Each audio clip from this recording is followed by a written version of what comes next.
Hello అండి, welcome to శ్రీలు creations. ఇవాళ వీడియోలో మనం చూస్తున్న ఫ్యాబ్రిక్ని ఒక్కొక్క ఏరియాలో ఒకలా అంటామండి.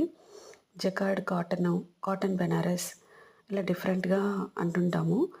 ఈ క్లాత్ వచ్చేసి మీరు చూస్తున్నదంతా కూడా ప్రింట్ కాదండి, ఇదంతా కూడా థ్రెడ్తోనే ఉంటుంది, జరీతోని. ఈ పైన కనిపిస్తున్నదంతా మనకి కాటన్ క్లాత్ మీద జకార్డ్ లాగా ఇలా వస్తుంది అనమాట. లోపలికి మనకి జరీ ఉంటుంది. సో ఇందులో చాలా కలర్స్ ఉన్నాయండి, 1 బై 1 చూపిస్తున్నాను. ఇది తాన్ వైజ్ ఉంటుంది.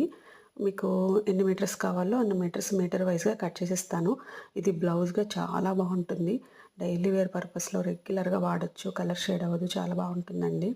అండ్ పెట్టుబడి బ్లౌజ్ పీసెస్కి కూడా తీసుకెళ్ళచ్చు. అంటే ఒక 20-30 పీసెస్ కావాలన్నా కూడా కట్ చేసి ప్యాక్ చేసి ఇస్తాను. అలాగే డ్రెస్సెస్కి, కుర్తాస్కి కూడా స్టిచ్ చేసుకోవచ్చు. Thank you for watching friends. Bye.